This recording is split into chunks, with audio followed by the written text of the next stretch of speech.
Well, hello. Thank you for the project leaders giving me the chance to be here today because about a year ago, more than a year ago actually, I was in the first conference or the first meeting of this project, and now I'm here and there's the last meeting of this project. And I've also heard that the project's been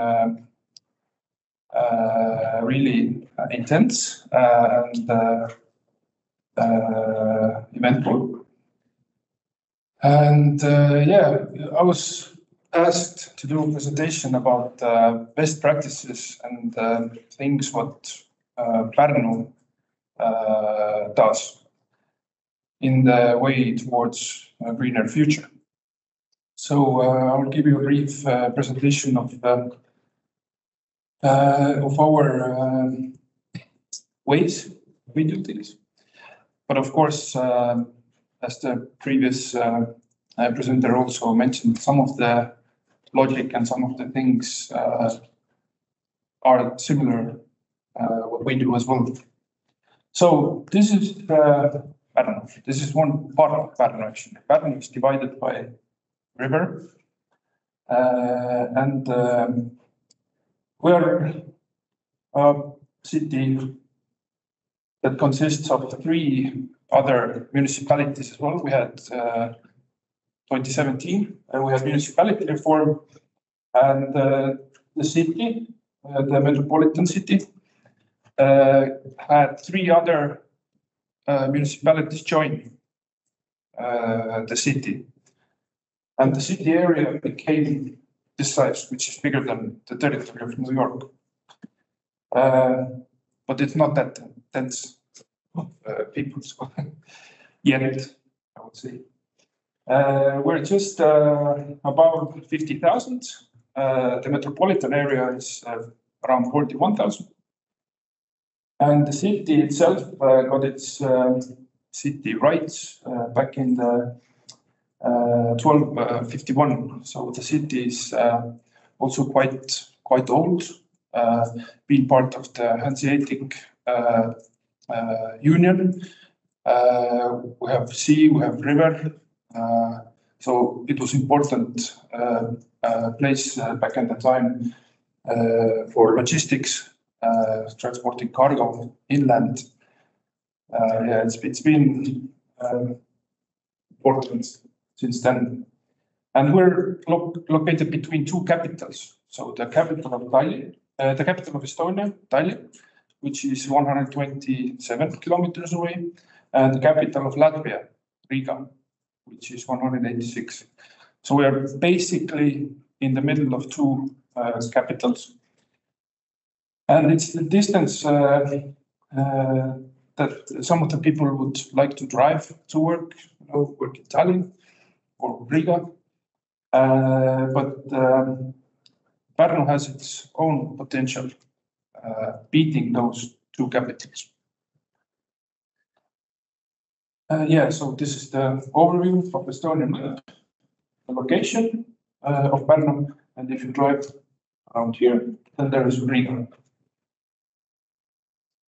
And this is the city territory. So these are the other municipalities surrounding Pärnu, and they joined Pärnu city municipality. And now we are whole big territory that we manage ourselves. There's lots of forest, smaller villages. We even have an island down here, small island. So it's interesting and really a complex system. So if we would like to make this as a green area, sustainable, takes a lot of work and a lot of effort. The foundation, I took the documents, the main city foundation documents that we're currently using. But I added a little bit history because we're really fortunate that the first mayor back in end of 19th century and the beginning of 20th century. He laid down the standard because Pärnu is also not only industrial city, we actually are really resort city. So a lot of tourists come to the city.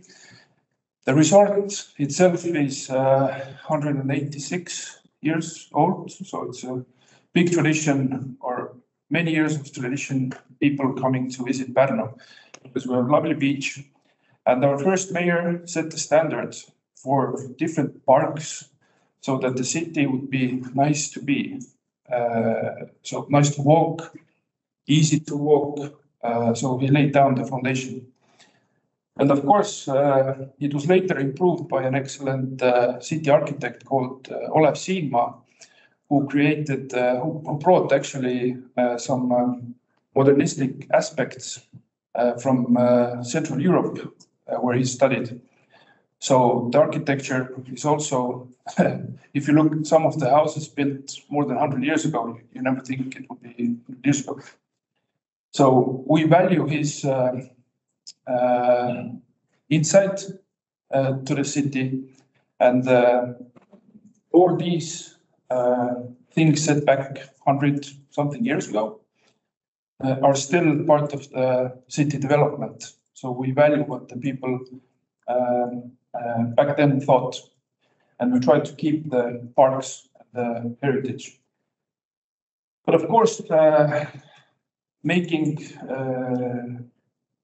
the city greener, taking into account the situation where we are at now, climate changing after the war in Ukraine, after the COVID period. So there has to be a political will to move forward, accept the changes, and make the changes as well.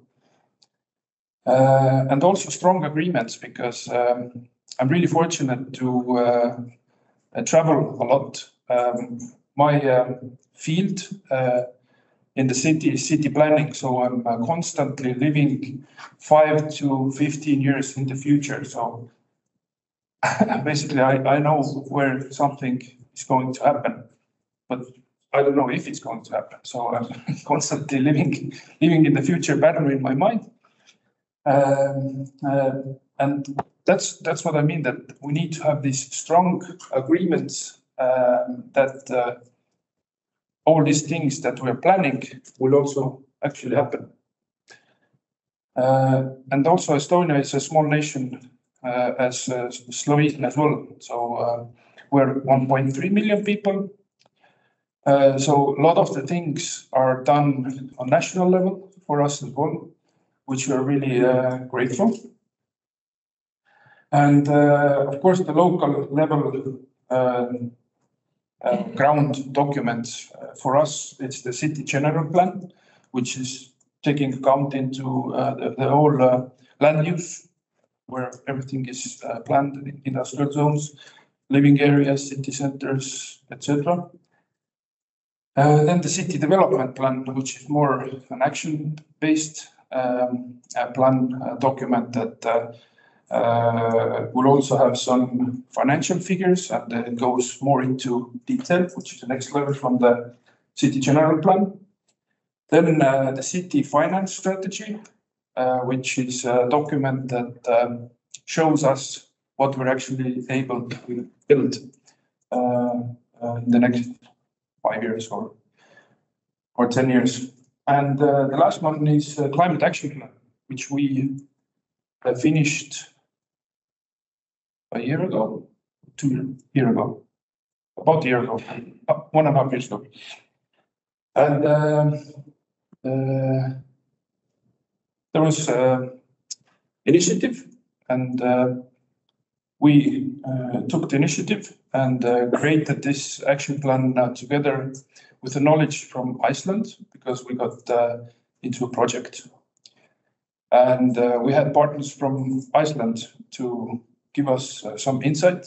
Of course, if you think about Estonia and Iceland, so they're totally different in in size and then, you know, the nature of it, it's totally different. Actually, the problems are the same. So it was nice to hear how they are managing the problems that they have, and we had partners to discuss. So from all of these documents, I've set out 6 main pillars, what we are focusing on. And of course, I believe it would not be a big surprise to, to anyone that we have to deal with all these pillars to make cities greener. But I'm also going to give some examples of how and when we're doing things. First part, or the first pillar, of course, transport. Transport is a part of our everyday life, and I believe it's now 10 years that maybe 90 to 95% of the public transport buses drive on biogas in Pärnu. We have very good public transport system that goes cross borders, because the county, which Thomas will show you a little video and talk about later. So we have a good transport system all around the county itself, and there has been discussions that the public transport should be free. We never thought that it should be free. So Pärnu County was, and the Pärnu city was one of the few cities that didn't do the public transport free. And now the municipalities who made it free turn it back, because they cannot handle the gas prices, the bus driver wages, you know, to update the system. So it doesn't work. So if people pay a small amount, it's possible to improve the system. So we're developing the bus, the public transport system. Also, there has been, I would say,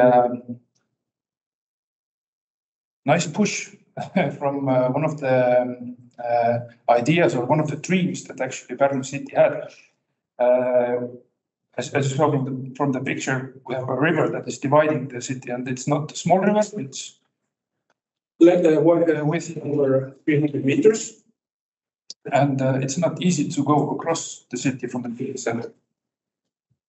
So there has been, I believe even my grandmother knows this, that once there will be a third bridge over the river, because currently we have only 2. But now finally, after 40 years of hard work, we're managing to build a third bridge. Of course, we have some smaller bridges, but we may usually use mainly 2 bridges that go across. And one of them is actually Via Baltica highway that goes from Tallinn to Vilnius, which is the main highway that goes through the city. And building of that bridge was a great push to bring up initiative to, because of course we have bike lanes in the city, we have 70 kilometers bike lanes, but mostly they're shared. So there's just white line in the middle of the pedestrian street. So we separate them, and it's only one side of the road mainly. Of course, we have some where there's 2.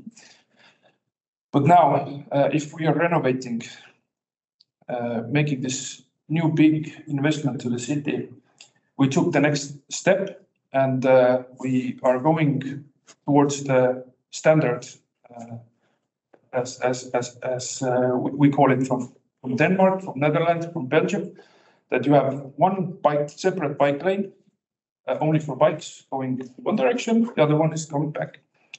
So now we have possibility to connect from the north side of the town, the residential area, and also the industrial zone, all the way over the new bridge to the beach. So it will be basically a bike highway going through the city. And now we've had really good feedback from it. And we just also finished our bike strategy. I'll show you some pictures later as well. So this was a push that, okay, we can do it. And now we're trying to convert a lot of roads to this setup or this layout, where there is one bike road going one way, the other one the other way. And also electric charging. Estonia was covered with electric charging network also 10 years ago. It was the first European country to get most of the, or basically every major road, so you could drive your electric car 10 years ago, no problem, having the charging points everywhere. Waste management and circular economy. I was happy to hear that also Kočevje is doing a lot in that field. City owns its own, Pärnu city owns its own waste management plant. And system currently is quite complex in all of Estonia, because there are 3 landfills in total Estonia. So there could be no more landfills. One is in Pärnu, and the operator is Pärnu city and its company. And there is this company called Ragn Cells, who collects the waste and brings it to the landfill. Due to the Green Deal and all this focus on greener economy, circular economy as well, and reusing of the packaging and all the materials, we set quite strong agreement that the company who collects has to weigh the waste that is not sorted, and you pay more. If you sort, you can basically give the trash out for free. But if you don't sort the waste that you're using, you pay a lot, and you pay by kilos or grams or whatever. And they have to install the scales, so it's weighed on location. But of course, it's a disruption of their business model, and they need to make investments. And so now we are on a waiting position, because we don't know if they're going to continue collecting the waste, or we have to do it ourselves. But that's a good thing, actually, because if the private sector doesn't handle it, the government, the city, the local municipality can do it. And we have the possibilities. Yeah, we have the city waste management plant also has this sorting line installed 7 years ago, which has these lines going up. So basically, you can collect all the trash in one big pile, and it will sort out. So lasers point out what material is, and it goes. So the foundation is laid, but still the material that if all the waste is put together, you cannot use the materials. So if it's plastics are together with food, you cannot use the plastic properly afterwards. So it still has to go in either to the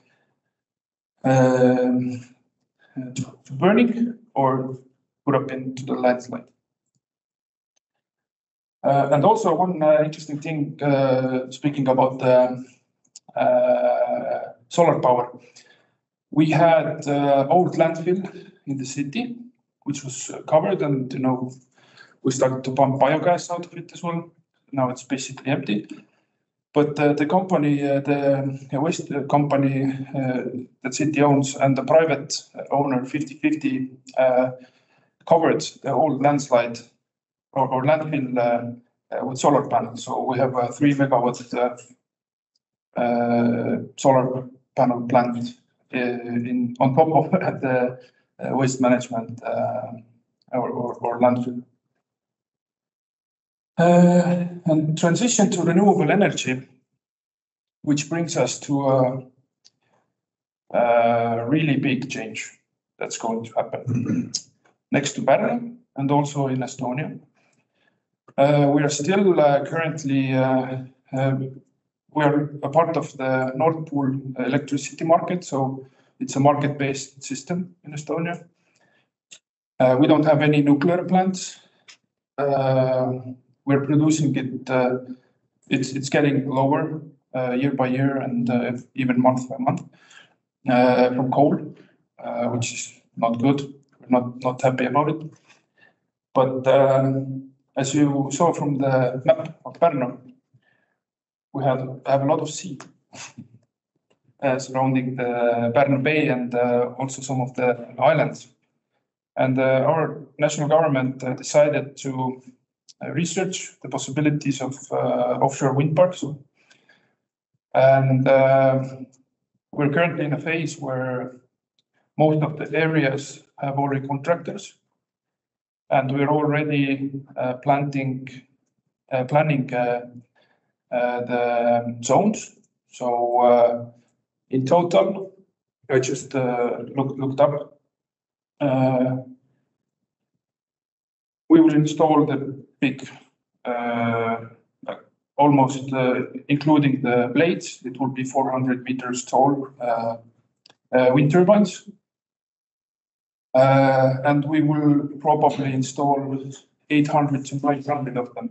So it will be a massive amount of energy possibility coming to Estonia and also to the Nord Pool market, because it's a great place. We have constant winds. And basically, from the northeast part of Estonia, the energy, which is currently the energy production, all the mines are there. The energy production shifts to the southwest, to the Pärnu region. And as you are also developing here industrial zones, so we're dealing with that as well, because massive amounts of energy will be at our doorstep. And this is, we're really fortunate that it will be next to our location, because otherwise probably would be just another resort city. Of course, we're dealing with the energy efficiency. We're now finishing up our last public school, which will be renovated, zero energy houses. All the kindergartens are basically done. So all the public buildings, we're in a process of also putting solar panels. We have harsh winters, so we have to keep the house insulated as well. So we have different standards, not to have the houses during summertime really hot inside, but we will need to keep them hot during the winter time. So it's a lot of effort goes into this as well. And green spaces, we put a lot of effort into these as well, keeping them, enlarging them. Also, just yesterday, we had the news that some of because it's too hot in Estonia right now, like we're 27 plus, 28 plus. So it's really, really warm, even though we're way up north, next to Finland and Sweden. So there's a real big heat wave, and we see these extremes more often. That there will be heat waves coming sooner, and these big cold waves in the winter time. So the extremes are getting more denser. So there's definitely a change. So we have to address this. And some of you have also been to Pärnu, and we plant a lot of trees into the city as well, because we did heat mapping from another project. And the difference in the peak summer with July in the city center to the beach, it's roughly 2 kilometers. And it's 6 degrees higher, the temperature in the city center than in the beach in nighttime. So it tells us that all the concrete, all the asphalt, everything is holding the heat so well that it makes a 6-degree difference in the city center and in the beach, which is an open area, and also there are trees and residential areas. So we see the data. The data is showing us that there is a big difference, and we need to do something. So now, when we plan, we also plan that there has to be tall trees planted also in the city center as much as possible.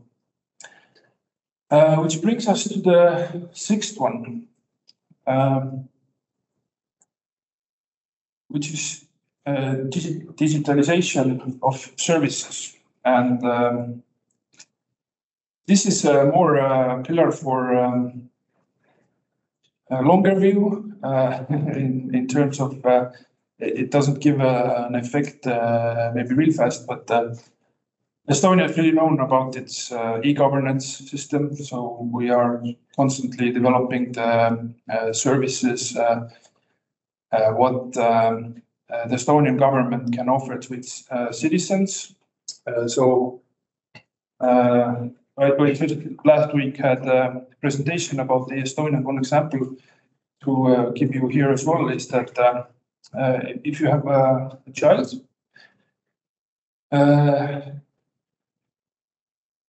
in some of the other countries, you have to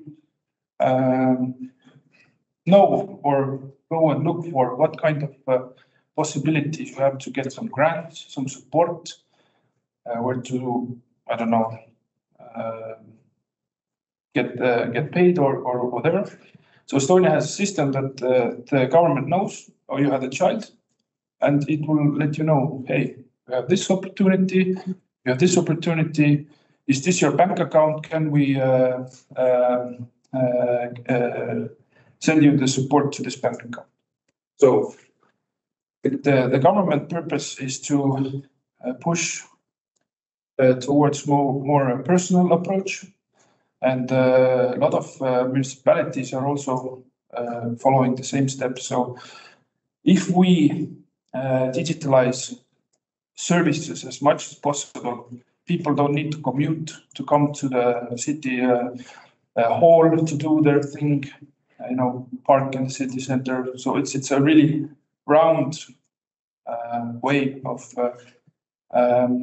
helping the municipality or the city go greener, but it's still important that if we digitalize services that people actually need, they don't need to come to the city municipality or the city center itself.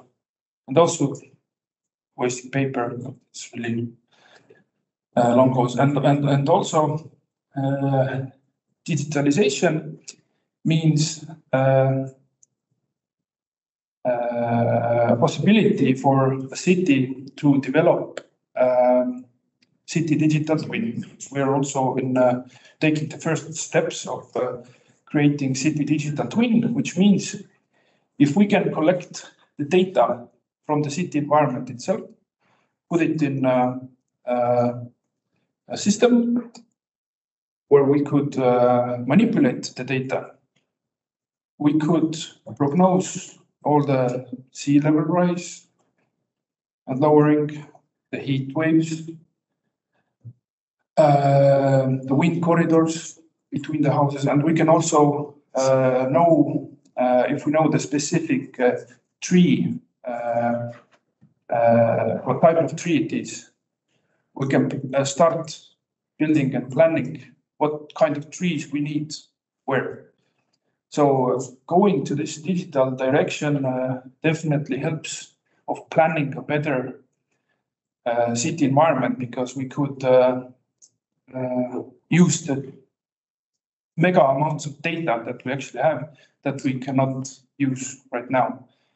in ways that we actually could use data. So that's why I brought up the digitalization as well, which is also really important. Of course, it's important to put the solar panels and the wind turbines, but this adds an extra level that I don't see that often being talked about.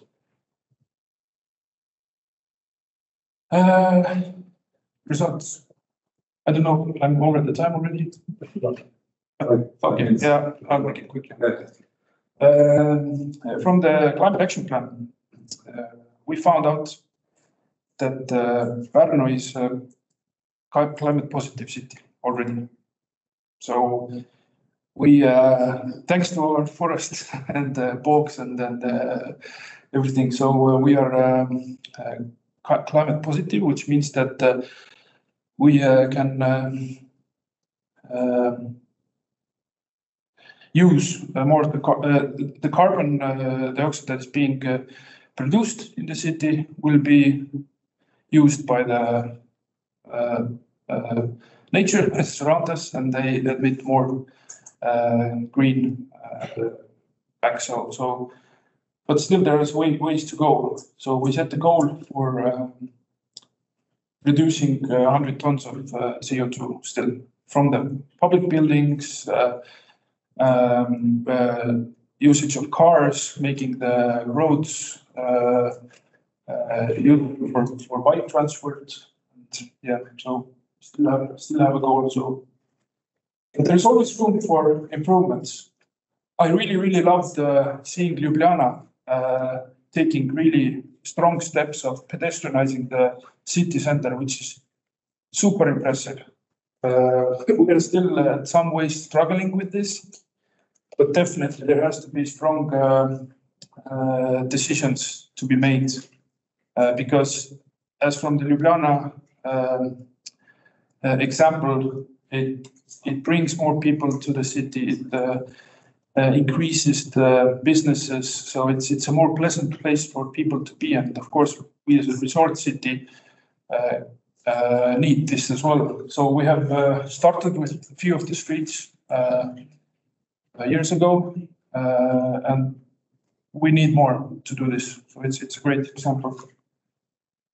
This is one way. This is our theater. This is one of the main bridges. So we had this architectural competition a few years back. These roads currently are 2+2 with cars going that way. There is a circle in front of the theater now, so it's a big park is currently here as well, but people cannot use it because it's surrounded by cars, and we want to open it up more towards the river as well, because we use a lot the river banks. This is just one example, and this road here going also 2+2 car roads, make it 1+1 bike lanes, more green space between the housing, and yeah, it's next thing when we finish the bridge and all the road construction in on that side of the city center, we will take this as our next project. View of the new bridge that's being built, and we're going to get the arches up in July. So we started building last year, July, so really fast.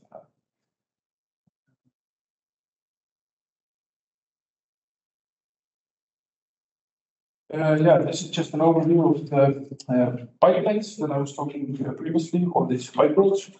The green, dark green are the main roads that people use. So we try to convert, here will be a new bridge, and we try to convert all these new roads to 1+1 bike lanes.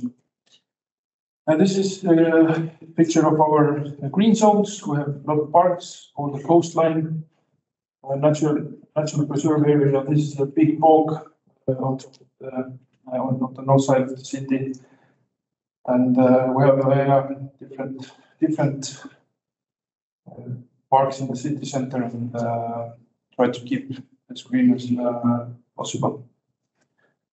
And this will be one of the offshore wind parks, which will first help will bring 80, but they have capacity to put 200. And the first step will produce a total of 100 megawatts. The total it will be 5 terawatts.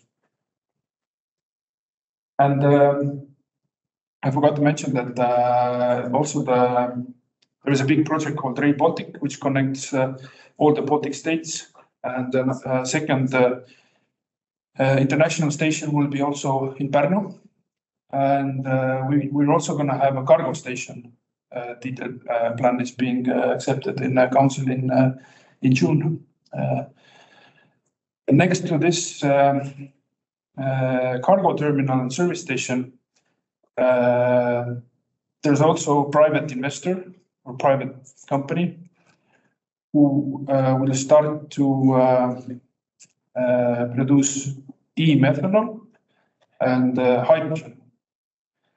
So thanks to this wind park, we're already seeing some attraction from big companies, big foreign investors. So they will build, invest into Pärnu 1.5 billion. It's a mega investment. And also you can use methanol into jet fuels or in the chemistry industry, and they use wood chips, waste wood that is just lying around, and there is a tonnage of surplus. So there's a big potential to use the material producing this. Speaking about circular economy, that hydrogen plant, they will open in 2028, at the same time that these will run. They will produce 5 times the amount of heat that the city needs. And surprise, surprise, the location is next to the city heat plant. So basically, the city heat in the future will come from the same production unit, and it can heat 5 times over. So it will be a circular economy example right in the place. This. I like this sentence. I don't know who said it, but in my previous job, or I was an entrepreneur, also running an incubator or managing the incubator. I've lived with this quite many years, and it's so true. So if people say that it's not gonna happen, it will. People figure out, and we can also ourselves. Everybody can take the initiative. So yes, that's it. Thank you.